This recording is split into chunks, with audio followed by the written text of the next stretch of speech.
ഇന്ന് ഞാൻ വീട് പരിചയപ്പെടുത്തുകയാണ്. പഴമയും പുതുമയും സംഗമിക്കുന്ന ഒരു വീട്. ഇത് ഇടുക്കിയിലെ ഉപ്പുതോട്ടിലാണ്. ഞാൻ ഉപ്പുതോട് ഗ്രാമത്തിൽ പുതിയാപറമ്പിൽ പി ടി തോമസിൻ്റെ സഹോദരൻ്റെ വീടല്ലേ? പി ടി തോമസിൻ്റെ തറവാട്ട് വീടാണിത്. ബിജു സഹോദരൻ്റെ മകനാണ്, ചേട്ടൻ്റെ മകനാണ്. ബിജു വീടിൻ്റെ പ്രത്യേകത എന്താ? ഇത് പഴയ വീടായിരുന്നു. പഴയ വീട് കളയാൻ താല്പര്യമില്ലാത്തതുകൊണ്ട് പഴയ വീട്ടിലെ മെയിൻ്റെനൻസ് ചെയ്തെടുത്താണ്.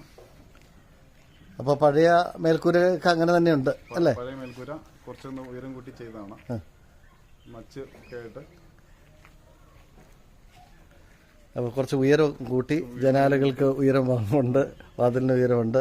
പിന്നെ ഇതിൻ്റെ മുൻവശത്തേക്ക് ചെല്ലുമ്പോൾ ശരിക്കും ഒരു പരമ്പരാഗതമായ ശൈലി നമുക്ക് ഇവിടെ ഈ മുൻവശത്ത് കാണാൻ കഴിയുന്നുണ്ട്.